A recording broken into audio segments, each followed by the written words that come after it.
You've lived in this house long enough, Daniel. It's Ryan's turn now. My daughter-in-law, Melissa, pushed a glossy assisted living brochure across my kitchen table while my son sat beside her staring at his coffee. On the cover, a smiling elderly couple stood beneath the words, "A new chapter begins here." Melissa tapped the photograph. "We toured it yesterday. They have a room available next month." I looked at Ryan. "You toured a retirement facility for me without telling me?" He finally raised his eyes. "Dad, just hear us out. I was 72, healthy, still driving, paying my own bills, maintaining my own home, and perfectly capable of deciding where I wanted to live. Yet the two people I had allowed to live under my roof were discussing my departure as though the decision had already been made. What they didn't know was that I had spent 18 months waiting for them to finally say it out loud. Before we continue, subscribe and tell us in the comments where you're listening from today. What exactly are you proposing? I asked. Melissa relaxed, apparently mistaking my calmness for surrender. The facility handles meals, transportation, activities, everything. You wouldn't have to worry about maintaining this house anymore. And what happens to the house? I asked. She answered without hesitation. Ryan stays here. I turned toward my son. He looked away. Melissa continued. This is his family home too, Daniel. Eventually it was always going to become his. The word eventually hung between us. Eventually, according to whom? Her expression tightened. Don't make this difficult. We're trying to think about everyone's future. Everyone's? I asked. Or yours? Ryan finally spoke. Dad, the house is too much for one person. I glanced through the kitchen window toward the yard I had mowed myself 3 days earlier. What part is too much? He had no answer. Melissa pushed the brochure closer. Nobody is throwing you away. This place is beautiful. You might actually be happier there. I opened the brochure.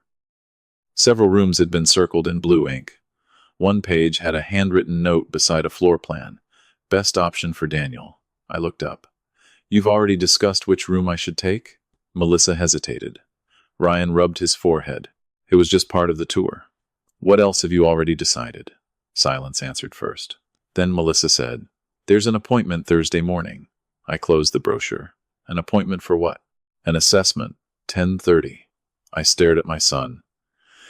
Did you agree to that? Ryan shifted in his chair. It doesn't commit you to anything. That wasn't an answer. Melissa leaned forward.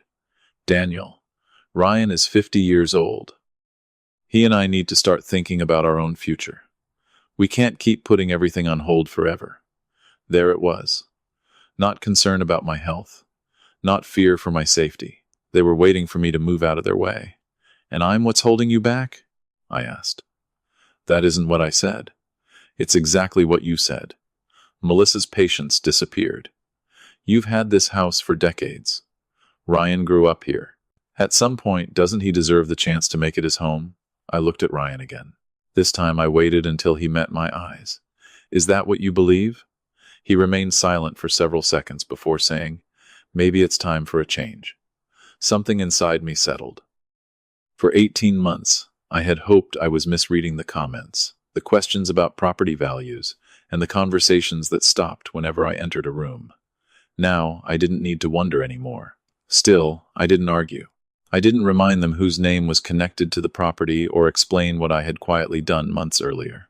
I simply picked up the brochure. All right, Melissa blinked. All right, give me one night to think about it. Relief flashed across her face. Of course, that's all we're asking.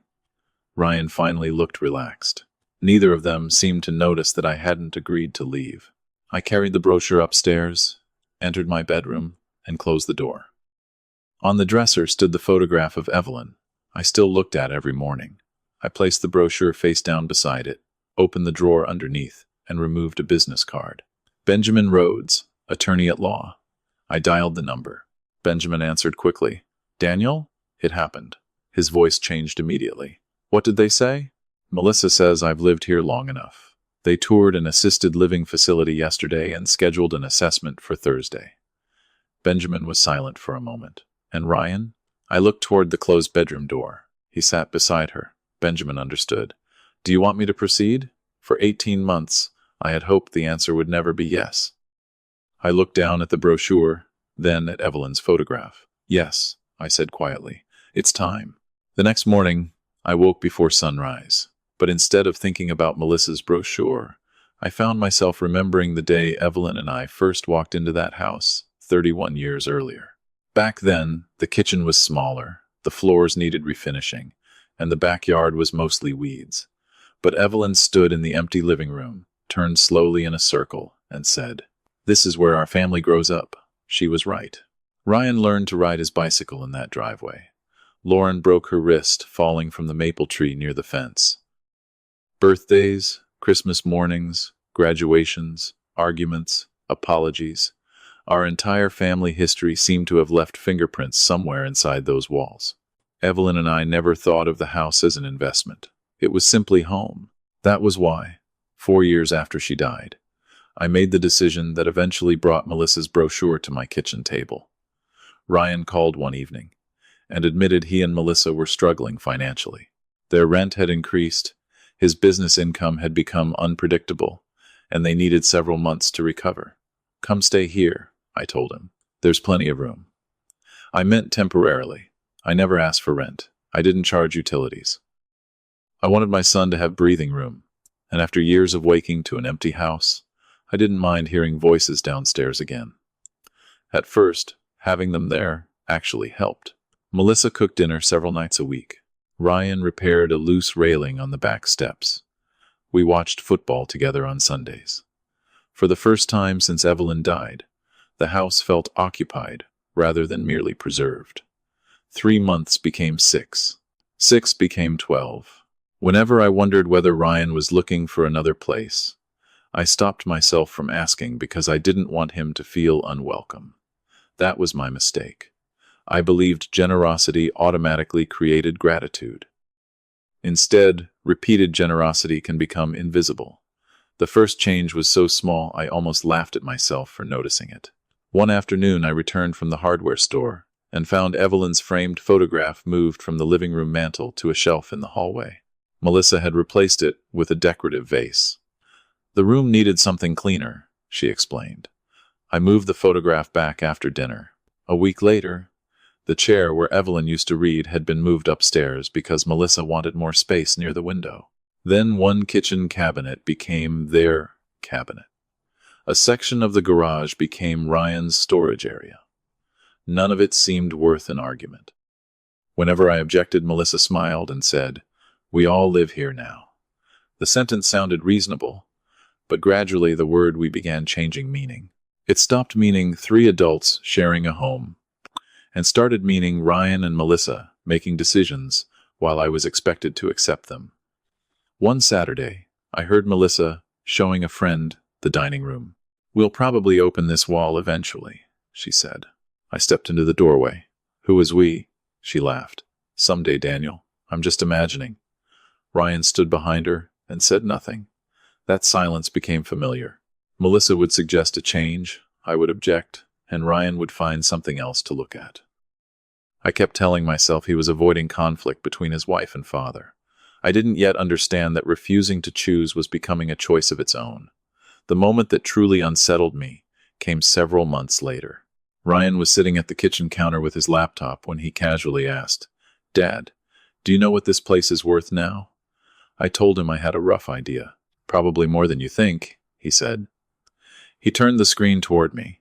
Similar houses nearby were selling for amounts far higher than what Evelyn and I had paid. Melissa walked in, glanced at the number, and smiled. "Not bad for something that's just sitting here." I looked at her. "It isn't just sitting here. I live here." She laughed and said she hadn't meant anything by it. Maybe she hadn't. At least that was what I tried to believe. But later that evening, standing alone in the living room, I looked at Evelyn's photograph and realized something had shifted. Ryan and Melissa no longer spoke about the house as the place where I lived. They were beginning to speak about it as something they were waiting to inherit. And for the first time since I invited them through my front door, I wondered whether I had given my son a place to recover, or accidentally taught him to believe that what belonged to his father was already becoming his. The questions about my house did not stop after that night. They became more specific. Ryan wanted to know whether the mortgage had ever been refinanced, what the annual property taxes were, and whether Evelyn's name was still connected to anything after her death. Melissa preferred different questions. She asked which bedroom received the most morning sunlight, whether the plumbing could support another bathroom upstairs, and how difficult it would be to remove the wall between the kitchen and dining room. Each question sounded harmless when separated from the others. Together, they began to sound like plans. Then the physical changes accelerated. I came home one afternoon and found half my tools moved from the garage into plastic containers because Ryan needed space for equipment. Another week, Melissa emptied a kitchen cabinet I had used for years and announced she needed it for her baking supplies. She replaced curtains Evelyn had chosen, moved family photographs, and began referring to the upstairs guest room as our future office. Whenever I challenged her, she used the same defense. "Daniel, we live here too." Technically, she was right. That was what made the situation difficult. I had invited them in. I wanted them comfortable. But there is a difference between being comfortable in someone's home and quietly redesigning it, as though the owner were temporary. Ryan rarely confronted me directly. Instead, he allowed Melissa to push each boundary and then acted as mediator after the fact. "She's just trying to make the place work for everyone," he would say. Or, "Dad, it's only furniture." Every individual incident was too small to justify a family war, and I began to suspect that was precisely why they happened one at a time. The moment my uneasiness became something more happened on a Tuesday afternoon. I was working in the garden when I realized I had left my pruning gloves inside. As I approached the back door, I heard Melissa speaking on the phone in the kitchen. I wasn't trying to listen until I heard my name. "Daniel still thinks everything needs to stay exactly the way Evelyn left it," she said. There was a pause. Then she laughed. "No, Ryan won't push him yet. He hates confrontation." I stopped outside the door. Her voice lowered, but I caught the next sentence clearly. "That part won't be a problem forever." I stood there with my hand inches from the doorknob. I didn't know exactly what that part meant. Maybe she meant my attachment to the furniture. Maybe she meant Ryan's reluctance to confront me. But the ease with which she said "won't be a problem forever" made something inside me go cold. I deliberately walked around to the front entrance so she wouldn't know I had heard. That evening, Melissa behaved normally. Ryan asked about my day. We ate dinner together. I watched both of them and wondered whether grief and age were making me suspicious. I almost convinced myself to forget it. Then, 2 days later, Ryan asked whether I had ever considered selling the house while property values were high. "Why would I asked. "Just thinking ahead." "Ahead to what?" He shrugged. "Eventually you might want something smaller." Melissa looked up from her plate. "Exactly. Something easier for you." Neither of them asked whether I wanted something smaller. That night, I went upstairs, opened the closet, and pulled down an old gardening journal Evelyn had used to record planting dates. Most pages were blank. On the first empty one, I wrote the date and exactly what Melissa had said on the telephone. Beneath it, I recorded Ryan's question about selling. I felt foolish doing it. I wasn't preparing a case against my own family. I simply wanted a record so that months later I couldn't be told I had remembered things incorrectly. After that, I started noticing more. Melissa told a contractor friend that we might renovate the kitchen someday. Ryan printed property comparisons and left them beside his laptop. When Lauren visited, Melissa joked that she would turn my workshop into a guest suite when we finally get the chance. Lauren didn't laugh. Neither did I. That evening, after Ryan and Melissa went upstairs, Lauren stayed behind. "Dad," she said quietly, "how long has she been talking like this?" I looked at the old gardening journal sitting in the drawer beside me. Until that moment, I had told myself I was protecting the family by remaining patient. But hearing concern in my daughter's voice forced me to consider another possibility. Perhaps patience was simply giving Melissa more time to decide my future for me. I opened the drawer, placed my hand on Evelyn's journal, and said, "Long enough that I think you need to know what's been happening." I opened Evelyn's old gardening journal and placed it between Lauren and me. At first, she looked confused. Then she began reading. Dates. Questions about the value of the house. Furniture moved without permission. Melissa's comments about renovations. Ryan suggesting I should eventually downsize. And finally, the sentence I had overheard through the kitchen door. That part won't be a problem forever. Lauren stopped reading. Dad, how long have you been writing this down? A few months. Why didn't you tell me? I looked toward the staircase to make sure Ryan and Melissa were still upstairs. Because I kept hoping I was imagining a pattern that wasn't there. Lauren closed the journal. You're not. The certainty in her voice surprised me. She admitted Melissa had been making similar comments to her for months. At Christmas, she had asked whether Lauren wanted certain pieces of Evelyn's furniture before we eventually redo everything. During another visit, Ryan had casually asked whether Lauren would object if the house were sold someday. Lauren had dismissed both conversations because she assumed I knew about them. I thought you had discussed all this with Ryan, she said. He's discussed none of it with me. Lauren leaned back and looked around the kitchen. Then you need to protect yourself. The house? No, Dad. Your choices. That distinction stayed with me. She wasn't telling me to fight over money or inheritance. She was reminding me that being 72 didn't make my decisions communal property. Lauren asked whether my estate documents were current. I told her they had been updated after Evelyn died, but I hadn't reviewed them recently. Then review them, she said. Not because Ryan is definitely planning something. Because nobody should be able to make assumptions about what happens to your home while you're still living in it. 2 days later, I called Benjamin Rhodes, the attorney who had handled several matters for Evelyn and me over the years. I didn't tell Ryan or Melissa where I was going. Benjamin listened while I described what had been happening, then read several pages from the journal. He didn't dramatize it. He simply asked, Daniel, what do you want? The question was almost embarrassingly simple. Everyone else seemed increasingly interested in what I should do. Benjamin wanted to know what I wanted. I want to live in my home as long as I'm capable of choosing to live there. And after that, I want Lauren and Ryan treated fairly. But I don't want either of them or anyone married to them assuming this house belongs to them before I'm gone. Benjamin nodded. Then we structure things around control, not punishment. Over the next several weeks, we reviewed my property documents, beneficiary arrangements, and the instructions that would apply if I became genuinely unable to manage my affairs. Benjamin recommended placing the house into the Mercer Family Trust, with me retaining control as trustee and Lauren named to step in only under the conditions we established. Ryan would still remain part of my eventual estate plan, but living in the house gave him no ownership and no authority over my decisions. I asked Benjamin one question twice. Does this hurt Ryan? Both times his answer was the same. No. It prevents anyone from confusing access with ownership. That was enough for me. I signed the documents. Nothing changed visibly afterward. I returned home, ate dinner with Ryan and Melissa, watered the garden, and watched television as usual. They had no idea anything had happened. That was intentional. I wasn't setting a trap. I wasn't planning revenge.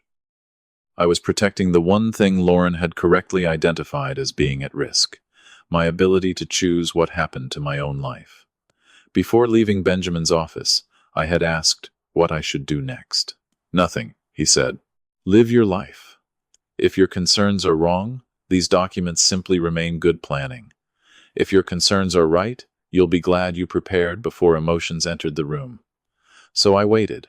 I kept Evelyn's journal in the same drawer and continued recording only what actually happened, never what I suspected. Weeks became months. The entries slowly accumulated. And the more patient I became, the more comfortable Melissa seemed to become speaking about a future in which I was no longer part of my own house. One evening, I heard her describing what she planned to do with my bedroom someday. I didn't confront her. I simply opened Evelyn's journal, wrote down the date, and turned to the next blank page. The journal reached 20 pages before I fully understood what I was documenting. By page 30, I no longer believed Melissa's comments were harmless. By page 40, even Ryan's silence had become part of the pattern. And by the time 18 months had passed, Evelyn's old gardening journal contained 63 pages of dates, conversations, questions, and decisions that all pointed in the same direction. Ryan and Melissa were no longer wondering what might happen to my house someday. They were planning for the day they believed it would become theirs. I never followed them, recorded private conversations, or searched their belongings. I simply wrote down what happened in front of me. March 8. Melissa told a contractor she wanted to remove the wall between the dining room and kitchen once we have full control of the space. March 21. Ryan asked whether property held by a widower transferred automatically to his children. April 4. Melissa measured my workshop while I was gardening. When I asked why, she said she was curious whether it could become a guest suite. May 17. She pointed toward the upstairs bedroom and told a friend, "That could make a beautiful nursery someday." Each incident was small enough to dismiss. Together, they told a different story. What troubled me most was how naturally Melissa began speaking about a future without me. She didn't sound cruel. She sounded certain. That certainty was more disturbing than open hostility would have been. Ryan continued avoiding every uncomfortable moment. Once, after Melissa suggested replacing the kitchen cabinets, I reminded her that I had no intention of renovating. She smiled and said, "Maybe not right now." I looked at Ryan. He kept eating. Later, I found him alone in the garage. "Do you understand why that bothers me?" I asked. He sighed. "Dad, she's just imagining the future." "Whose future?" He didn't answer. I wrote that down too. Lauren visited regularly, but I stopped showing her every new entry because I didn't want her trapped between her brother and me. She knew the trust existed and that Benjamin had protected my authority. That was enough. "Are you okay?" she would ask. "I'm watching," I told her, and I was. Patience taught me more than confrontation ever could. Because I stopped arguing over every comment, Melissa became less careful. She began discussing paint colors, landscaping changes, even whether my bedroom could eventually become a larger master suite. One afternoon she brought home cabinet samples and spread them across my kitchen counter. "Which one do you like?" she asked Ryan. I was sitting 6 feet away. Neither asked me. I closed my newspaper and said, "Are we renovating?" Melissa laughed. "Not yet." Again, that word, yet. I went upstairs and added another entry. By then, the journal was no longer about proving anything to someone else. It was protecting me from doubting myself. Every time I wondered whether I was being unfair, I could read the sequence and remember that patterns are created by repetition, not imagination. The clearest moment came near the end of those 18 months. I returned from the garden earlier than Melissa expected and heard her talking to someone in the living room. I stopped in the hallway when I heard my name. "Ryan still feels guilty," she said. "He thinks Daniel will see it as pushing him out." A pause. Then Melissa laughed softly. "Once Daniel finally agrees to leave, everything else will be much easier." I stood completely still. This time there was no ambiguous phrase to explain away. She was waiting for me to leave. A few seconds later she added, "The important thing is making him believe it's his decision." I quietly stepped back outside before she could see me. My hands were shaking, not from fear, but from the realization that I had spent 18 months hoping the evidence would eventually prove me wrong. It hadn't. That evening, Ryan came home and kissed Melissa before sitting across from me at dinner. They discussed ordinary things: traffic, groceries, weekend plans. I listened and wondered whether my son knew about the conversation. Part of me wanted to place the journal between us and demand an answer. Instead, I remembered Benjamin's advice. Preparation mattered most before emotions entered the room. After dinner, I went upstairs and opened the journal. Page 63. I wrote Melissa's words exactly as I remembered them. "Once Daniel finally agrees to leave, everything else will be much easier. The important thing is making him believe it's his decision." Then I closed the book. I didn't know when they would finally ask me to leave, or how they intended to do it. But for the first time, I no longer wondered whether that day was coming. I only wondered how long they would wait before saying it to my face. The moment I had been expecting finally arrived on a Sunday morning. I walked into the kitchen and found Ryan and Melissa already sitting at the table. There was no coffee in front of them, no breakfast, just a glossy brochure placed carefully between their hands. Melissa pushed it toward the empty chair across from her. "Daniel, we need to talk about what comes next." I sat down but left the brochure untouched. Ryan looked exhausted, as though they had rehearsed this conversation all night. Melissa, however, seemed completely prepared. "We found a place we think would be perfect for you." I glanced at the cover. "Assisted living, Bright gardens, smiling residents, private rooms. Perfect for me? I asked. It has everything you need, she said. Meals, transportation, activities, medical staff, if anything happens. Did I tell you I needed any of those things? Ryan finally spoke. Dad, nobody is saying you can't take care of yourself.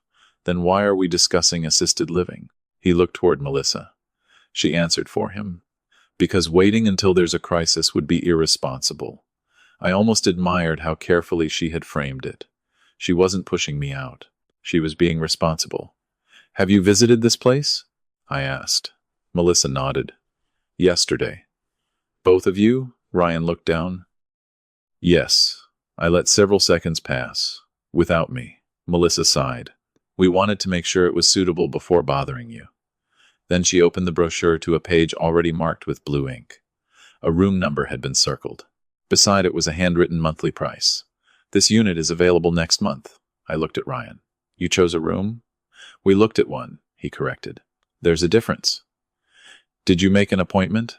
His silence answered before Melissa did. Thursday at 10:30. It's only an assessment. I felt no surprise. Page 63 of Evelyn's journal had prepared me for this moment. Still, hearing the plan spoken aloud was different from reading my own suspicions afterward. Suppose I say no, Melissa blinked. Why would you? Because I live here. Her expression hardened slightly. Daniel, this house is becoming too much. What exactly am I failing to maintain? That isn't the point. Then what is? Ryan rubbed his hands together. Dad, maybe you could just visit the place before deciding. You've already visited it. You've selected a room and scheduled an assessment. It sounds as though plenty of deciding has already happened. Melissa leaned forward. We're trying to make the transition easier. Transition from what? I asked. My home into yours? Nobody answered. I looked directly at Ryan. What happens here after I leave? His eyes moved toward the table. Melissa answered. We stay. For how long? Daniel, this is Ryan's family home. It is my home. And someday it will belong to your children. The word someday had finally become the center of the conversation. Someday isn't today, I said. Melissa's patience disappeared. You've had 31 years here. Ryan has spent his whole life watching you make every decision about this property. At some point he deserves a chance to build something for his own family. I looked at my son. Do you agree? He remained silent.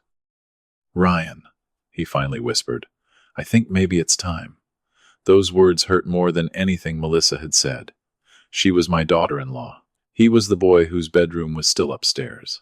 The son I had allowed back into this house when he needed help. Yet he couldn't look me in the eyes while helping someone else plan my departure. Time for what? I asked. For you to move? For things to change, he said. That isn't an answer. Melissa interrupted. You're making this harder than it needs to be. No, I'm asking the one question neither of you wants to answer. Do you want me to leave because you believe I'm incapable of living here, or because you want the house?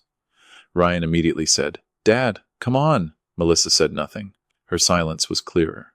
I closed the brochure and slid it back across the table. 18 months earlier, I might have argued. I might have shown them Evelyn's journal or told them about Benjamin.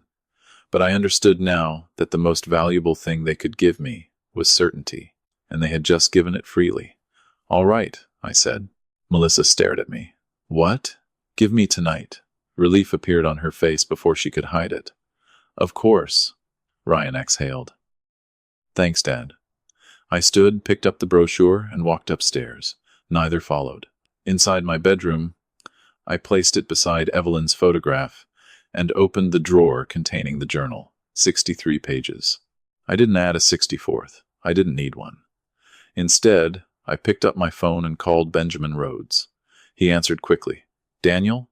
They finally asked me to leave. Benjamin became quiet. Both of them? I looked toward the bedroom door. Melissa did the talking. Ryan agreed. Are you ready? For 18 months, I had hoped preparation would remain nothing more than preparation. That hope was gone. Yes, I said. It's time. At exactly 11:36 the next morning, someone knocked on my front door 3 times. Melissa reached it before I did.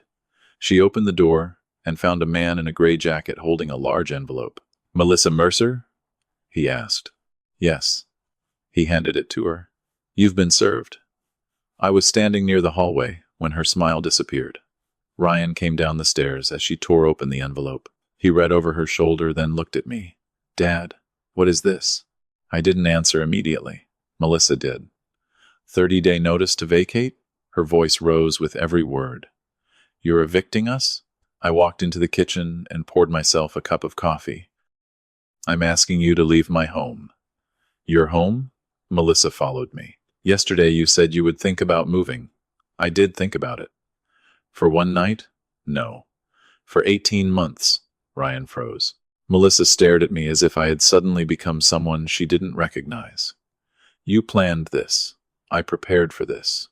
She threw the notice onto the counter. You can't just decide to throw your own son out. Interesting, I said. Yesterday you decided I should leave without asking me. That was different. We were trying to help you. And today I'm helping both of you understand the difference between living somewhere and owning it. Ryan picked up the papers again. Dad, we live here. This is our legal residence, which is why Benjamin handled the notice properly. Melissa's eyes narrowed. Benjamin? My attorney. You already had an attorney involved? Yes. Before yesterday? Long before yesterday. The color drained from Ryan's face. Melissa crossed her arms. Fine. Then we'll fight it. Ryan is your son. He grew up in this house. You can't simply erase his rights because you're angry. What rights? I asked. His rights to this property. Name one. She opened her mouth, then stopped. Ryan looked at me differently now. Dad, whose name is on the house? That was the question Melissa should have asked before choosing my room at an assisted living facility. I set down my coffee. The house isn't held the way you think it is anymore. Melissa laughed nervously. What is that supposed to mean? I walked to the small desk near the living room and removed a folder Benjamin had prepared for me. I placed it on the table, but kept my hand over it. After your mother died, Ryan, I reviewed my estate planning. Later, when questions about the house became more frequent, I reviewed it again. Ryan glanced at Melissa. What did you do? I protected my ability to decide what happens here. I opened the folder. This property is held by the Mercer Family Trust. Silence. Melissa stared at the document. Since when? Long enough. Who controls it? I do. Her face tightened. And when you die. That isn't relevant to whether I'm alive today. It's absolutely relevant. The moment she said it, Ryan slowly turned toward her. She realized too late how it sounded. I remained calm. That sentence is exactly why these documents exist. Melissa pointed at me.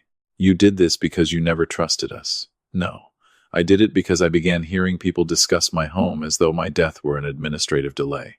Ryan flinched. Dad, I never said that. No, you mostly said nothing. He lowered his eyes. Melissa grabbed the notice again. So this is revenge because we suggested assisted living? If this were revenge, I would have changed the locks this morning and thrown your belongings onto the lawn. Instead, you have 30 days, proper notice, and every opportunity to find somewhere else to live. We can't find a place in 30 days. You found one for me in less than a weekend. Melissa went silent. Ryan sat down heavily. How long have you been expecting this? I looked at him. 18 months. 18 months? I kept hoping I was wrong. Melissa scoffed. About what? That we cared about your future? About whether you saw me as family or an obstacle between you and this property? Her face hardened. You're twisting everything. Am I? I asked. Then tell me why you toured a facility without me. Tell me why you scheduled an assessment without asking. Tell me why you chose a room before I agreed to leave. Tell me why yesterday you said Ryan had waited long enough for his turn. She had an answer for none of them. Ryan stared at the floor. Then he asked quietly, Why didn't you talk to me sooner? I tried. Every time Melissa crossed another boundary, you told me she was imagining the future, trying to help, or making the house work for everyone. Eventually, I stopped asking you to explain her words and started watching what both of you did. Melissa shook her head. So you've been building some kind of case against us? I looked toward the staircase. Upstairs, inside my bedroom drawer, was Evelyn's old gardening journal. 63 pages. Dates, conversations, questions. every boundary they had crossed while believing I wasn't paying attention. "No," I said. "I've been making sure I remembered the truth." Melissa laughed. "What truth?" I looked directly at Ryan. "The truth about how we got here." Then I walked upstairs, opened the drawer beside Evelyn's photograph, and took out the journal. When I returned, Melissa was still holding the 30-day notice. I placed the worn book on the kitchen table between us. Ryan recognized his mother's handwriting on the cover immediately. "Dad, what is that?" I pulled out the chair and sat down. 18 months, I said. 63 pages. If you really want to know why you're holding that notice, sit down and read. Melissa stared at Evelyn's old gardening journal, as if the worn green cover were more threatening than the 30-day notice still clenched in her hand.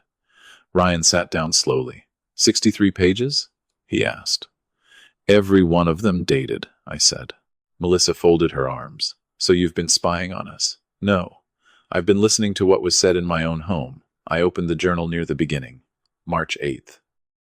"You told a contractor you wanted to remove the dining room wall once you had full control of the space." Melissa immediately shook her head. "That was hypothetical." I turned another page. March 21st. Ryan asked whether property owned by a widower automatically passed to his children. Ryan looked down. I was curious. "I know. That's exactly what I wrote." Another page. April 4th. Melissa measured my workshop because she wanted to know whether it could become a guest suite. "You're taking everything out of context." "Then give Ryan the context." She didn't. I continued. Cabinet samples, questions about property values, plans for my bedroom. Conversations about renovations nobody had discussed with me. Individually, each entry sounded insignificant. Read consecutively. They revealed something neither of them could dismiss. My disappearance from the house had gradually become an assumption inside their plans. Ryan reached for the journal. I slid it toward him. He read silently for several minutes. Melissa paced behind his chair. "This proves nothing except that Daniel is obsessed with controlling everything." Ryan didn't answer. He reached page 32, then 41. His expression changed as he recognized conversations he had forgotten. "You wrote down things I said too." "Of course. So this isn't just about Melissa." "It never was." He looked up. I held his gaze. "She crossed boundaries. You watched her do it and repeatedly told me not to make trouble. Silence doesn't erase your part." Melissa leaned over his shoulder. "Ryan, don't let him manipulate you with a notebook." I closed it gently. "Nobody needs to believe my interpretation. That's why I wrote down words and dates instead of guesses." Then I opened to page 63. This is the last entry. Melissa went still. I read her words aloud. "Once Daniel finally agrees to leave, everything else will be much easier. The important thing is making him believe it's his decision." Ryan slowly turned toward his wife. "You said that? You don't know what I meant. Then tell me." "I meant Dad would be happier somewhere easier to manage." "That isn't what you said." Melissa looked at me. "You were eavesdropping. I walked into my own hallway and heard my own name. And instead of talking to us, you ran to an attorney." "No. I had already spoken to Benjamin by then." That surprised Ryan. "Before page 63? Months before." Melissa gave a short, humorless laugh. "There it is. You planned this whole thing." I shook my head. "I didn't plan this. I prepared for it." "What's the difference?" "A plan requires me to decide what you will do. Preparation means making sure I still have choices regardless of what you do." She opened her mouth, but I continued. "If you had stopped treating my home like your future property, nothing would have happened. If yesterday you had asked whether I needed help instead of choosing an assisted living room for me, nothing would have happened. If Ryan had looked at you and said, 'This is Dad's decision,' that notice might never have existed." Ryan stared at the table.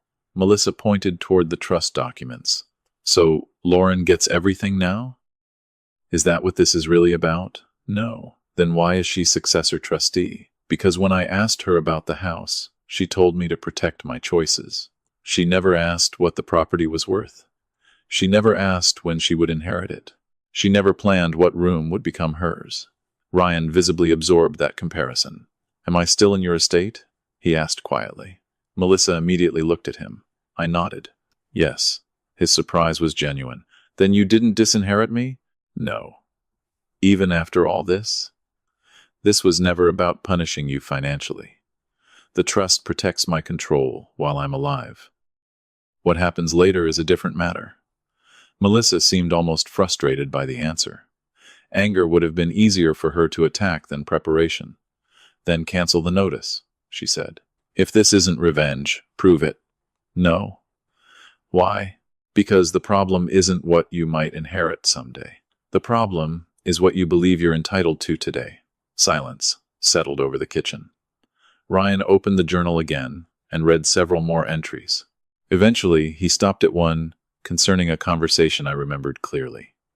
Melissa discussing how my bedroom could become a larger master suite, while Ryan stood beside her and said nothing. I remember this, he whispered. So do I. You asked me to say something, yes. And I told you she was just talking, yes. He closed his eyes. For the first time since the notice arrived, Ryan wasn't looking for a legal loophole or an explanation. He was looking backward at 18 months of moments when saying nothing had been easier than defending me. Melissa saw it happening. Ryan, don't do this. Your father has spent 18 months building a story designed to make us look terrible. Ryan looked at the 63 pages, then at the assisted living brochure still lying on the counter from the previous morning. No, he said quietly. I think Dad spent 18 months waiting for us to prove him wrong. Melissa's face changed. Whose side are you on? Ryan looked at her for a long moment. Then his eyes moved to the brochure, the same brochure he had silently allowed her to push toward me. And for the first time since she moved into my house, my son reached for it before she could speak for him. Ryan picked up the assisted living brochure and stared at it for several seconds. Then he dropped it into the trash. Melissa looked at him as if he had betrayed her. What are you doing? Ryan didn't answer immediately. He turned toward me instead. Dad, I'm sorry. I had imagined hearing those words many times during the previous 18 months, but now that they finally came, I felt no satisfaction. For what? I asked. He looked confused. For all of this. That's too easy. Tell me what you're sorry for.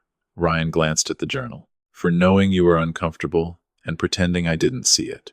For letting Melissa talk about this house like it already belonged to us.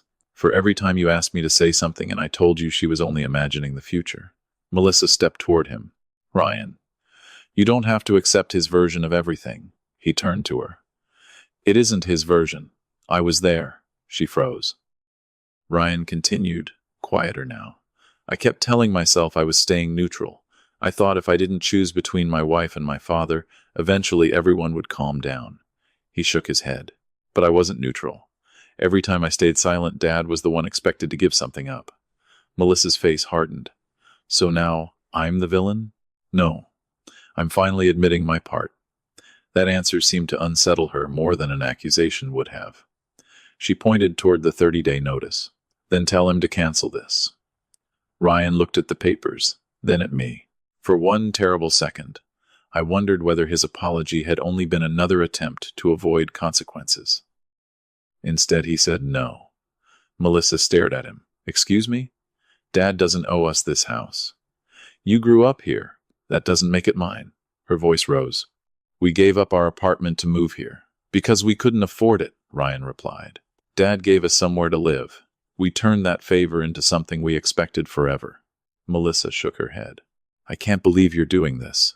Ryan's voice remained calm. Neither can I. I should have done it a long time ago. She stormed out of the kitchen and disappeared upstairs. A door slammed moments later. Ryan flinched at the sound, then looked at me. I'm not asking you to cancel the notice. Good. And I'm not asking you to trust me because I apologized once. That was the first thing he had said all morning that made me believe he might finally understand. What are you asking? I said. Nothing, he swallowed. I just want you to know I see it now. I sat across from him. Ryan, your mother planted an oak tree outside when you were born. Do you remember? He nodded. She used to say you couldn't pull on the branches to make it grow faster. A faint smile crossed his face. She said you watered the roots and waited. Trust works the same way. His smile disappeared. I know. No speech repairs 18 months. Neither does one good decision. Then what does? Tomorrow. Then the day after that. Then another day when telling the truth costs you something. Ryan looked toward the stairs where Melissa had disappeared. I don't know what happens to my marriage after this. That's between you and Melissa. What happens to us? I looked at my son, the same man who had sat silently while his wife chose an assisted living room for me, but also the boy I had spent 50 years loving. That depends on what you do after you leave this house. Ryan nodded slowly. He picked up the 30-day notice and folded it carefully. We'll be out before the deadline. Then he paused. Dad? Yes? I really am sorry. This time I didn't ask him to explain. I know. He stood and headed upstairs. I remained at the kitchen table beside Evelyn's journal. For 18 months, I had believed the hardest thing would be protecting my home. I had been wrong. The harder thing was refusing to use victory as an excuse to punish my son. Ryan had finally chosen to listen, but listening was only the first step. Now he had to prove that the man walking out of my house would not be the same man who had silently helped someone else try to remove me from it.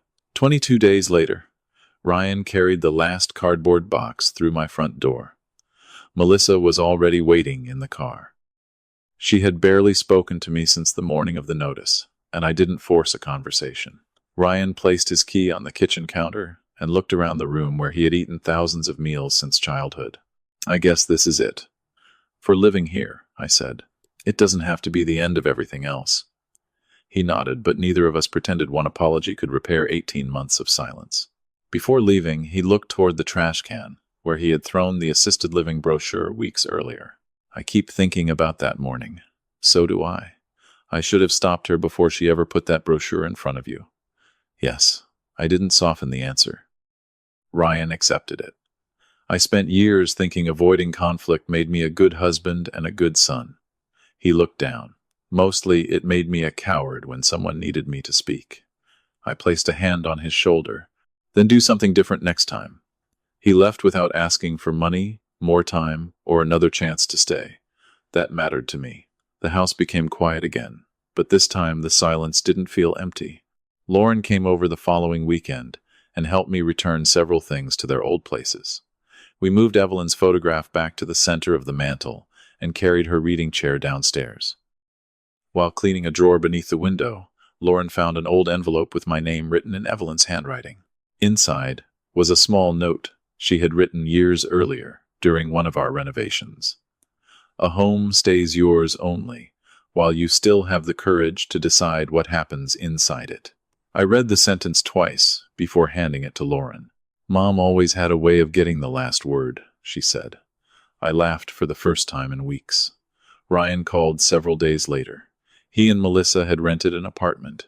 Their marriage was struggling, but he didn't blame me. More importantly, he didn't ask when he could return. I'm trying to understand how I let things get this far, he said. Start there, I told him. Understanding comes before forgiveness. Over the months that followed, our conversations slowly became easier. Trust didn't return because I wanted it to. It returned in small pieces whenever Ryan did what he said he would do, admitted mistakes without excuses, and stopped treating disagreement as rejection. Melissa and I remained distant. I accepted that too. Not every relationship needs a perfect ending to reach an honest one. One evening, I opened Evelyn's gardening journal and turned to page 64. For several minutes, I held the pen above the paper. Then I closed the book without writing anything. The record had served its purpose. I placed it beside Evelyn's note and walked outside. Her oak tree moved gently in the evening wind, taller now than the roof Ryan had once believed he was waiting to inherit. That was when I finally understood what I had protected. It wasn't the market value of a house. It wasn't an inheritance or a legal document. It was the right to remain the author of my own life. I had opened my home to my son because I loved him. When that kindness became entitlement, I didn't need revenge. I needed boundaries. And sometimes the most loving thing a father can do is stop surrendering pieces of himself simply to keep the family comfortable. Evelyn and I had built that house together, but the greatest thing she left me wasn't the property. It was the courage to remember one simple truth. Family may share your home, your memories, and eventually even your inheritance, but while you are still here, No one gets to decide that your life has become their turn.